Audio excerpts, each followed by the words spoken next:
Government lying to us. We all know the cost of living changes from year to year. They calculate it, the CPI. But our next guest says the government's data on just how much those costs increase is grossly underreported, causing a lot of us to fall behind. So our guest has come up with a solution. He created his own cost of living index that can apply to all of us. So joining us now to explain is managing partner at Chapwood Capital Investment, Ed Jutowski. Ed, great to have you here. Morning. So you say that the government has these gross inaccuracies in the methodology that they've used to calculate the cost of living increase. How so?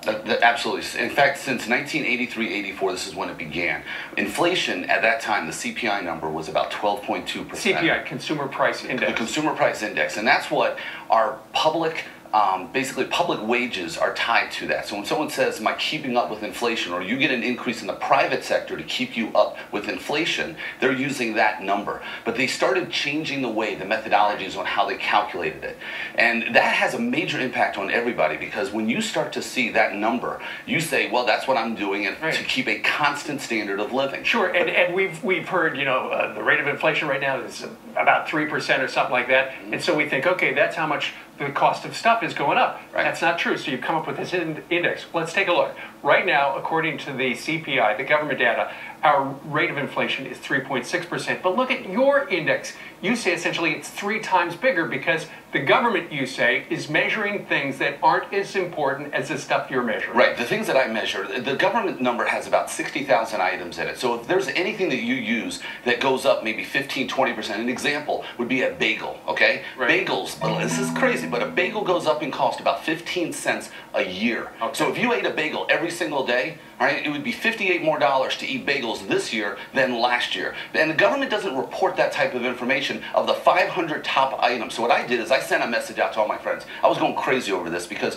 people weren't keeping up with what they needed to know. So I got about 4,000 items from all my friends of what they spend money on. I took cable TV, cable, cup of coffee, Advil, all the things that we spend money on every day, and I took the top 500 items and started tracking that, because I wanted to communicate to people what really mattered and not just taking the CPI blindly. And when I did that, I realized that this is a major reason, not only that people are falling behind, but also why people rely on entitlements. Because when everyone has a threshold of pain, when you reach it, watch out. Well, people reach that point and they say, what can I do? Sure. They say, I have to keep up with my standard of living. So they reach out and they start using government entitlement programs. Right. So the bottom line is that because you crunch the products that you believe people are really using, 500 of them, you think that the cost of living is going up much more than we know. Right. And so that explains why people feel more behind than they do. Right, and it's not the cost of living as much as it is the cost of living increase. Right. Financial advisors need to target